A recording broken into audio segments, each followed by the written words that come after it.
With the Digital Circus now over, the finale released and all, every character's arc has been completed with endings for all of them. But one day I had a thought, is there a villain in Amazing Digital Circus?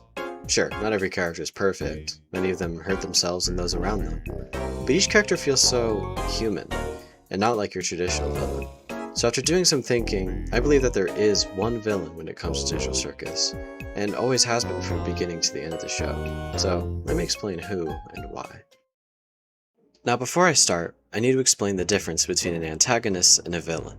The term antagonist is a descriptive literary role, and the term villain is a common archetype, but the terms antagonist and villain are not the same. Descriptive literary roles are based on the perspective the story is told from, whereas common archetypes are based on the way characters act in the story. For example, a story told from the perspective of a hero whose main enemy is the villain is a story where the hero is the protagonist and the villain is the antagonist. But if the story is told from the villain's perspective, the villain becomes the protagonist and the hero becomes the antagonist.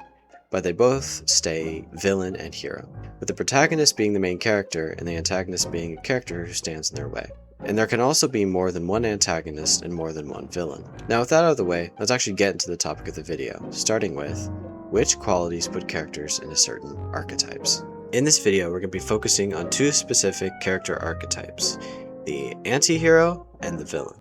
The differences between archetypes in a story come down to three main things: motives, methods, and desired outcome. The motives are the why, the internal drive of the character. The methods are the how, what means they use to achieve their goals. And the desired outcome is the what, the end goal that they strive for. For a character to fit the anti-hero archetype when it comes down to three main things, they must have good motives, bad/questionable methods, but a good desired outcome. For a character to fit the villain archetype when it comes down to three main things, they must have bad motives, bad methods, and a bad desired outcome. Now, let's see which of the Amazing Digital Circus cast fit into these archetypes. First, let's talk about the anti-hero. Now when thinking about this video and I made the original idea for it, I was conflicted on who was the true villain in this story, specifically between two characters. But I realized over time that the character I would have originally called villain was more so the anti-hero. Which makes sense, as when you talk to most Amazing Digital Circus fans about this character, they talk about how they still feel bad for him despite the things he's done, and believe that most of the bad things he did came from a place of ignorance rather than selfishness or malice. And I believe that the anti-hero of the Amazing Digital Circus is actually Cain.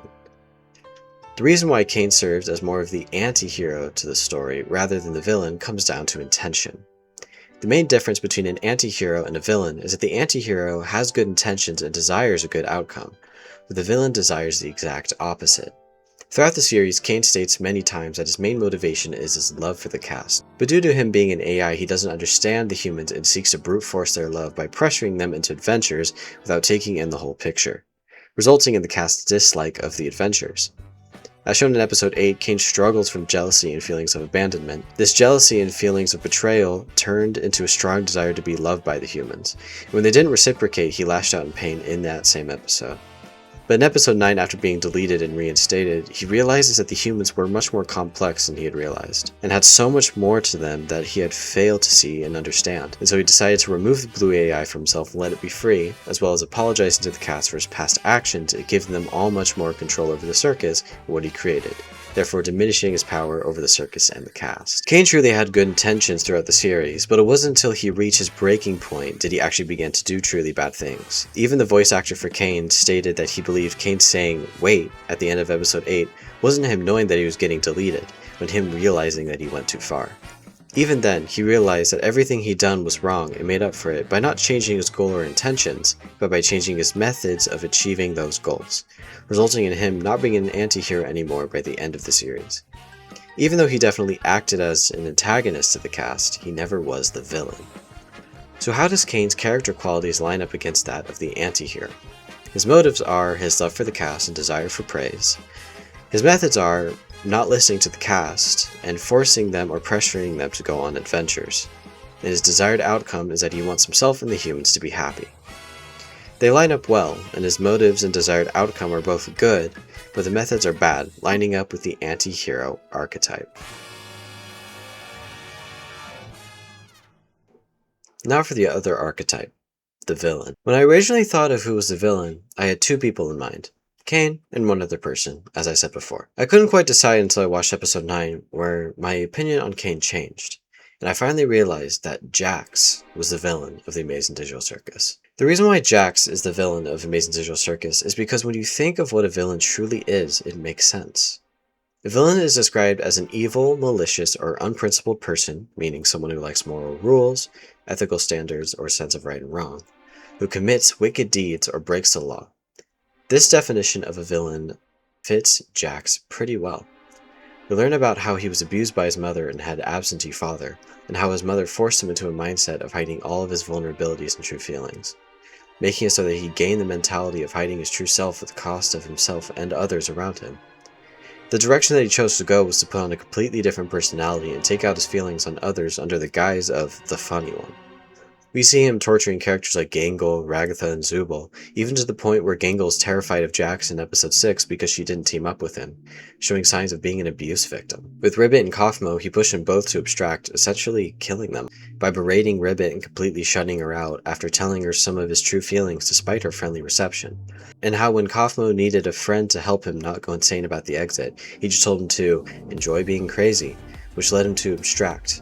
In episode 4, if it wasn't for Pomni, Gangle would have most likely abstracted due to Jax's comments, along with Ragatha's too, but she gets a pass since hers were involuntary. But time and time again, Jax shows his disregard for anything and anyone who gets hurt by his actions so that he can further shelter his own vulnerabilities.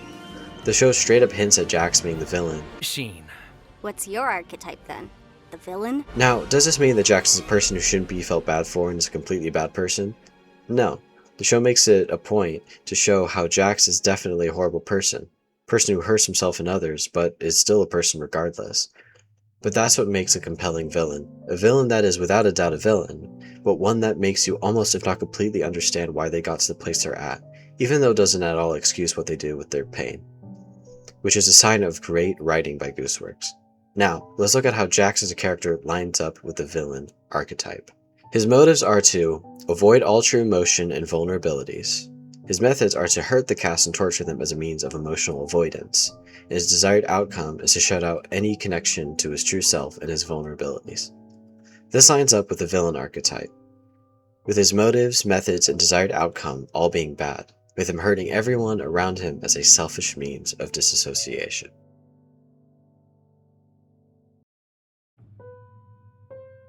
Walking away from the series after the finale, I've realized and come to appreciate how interesting the core casts of the Amazing Digital Circus is when it comes to Gooseworks' writing.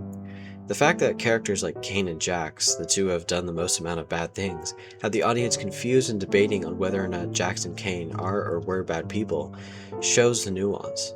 It shows how life really is. Terrible people do terrible things, but there's always a real reason behind it that doesn't justify it, but just makes those people more human than you would realize.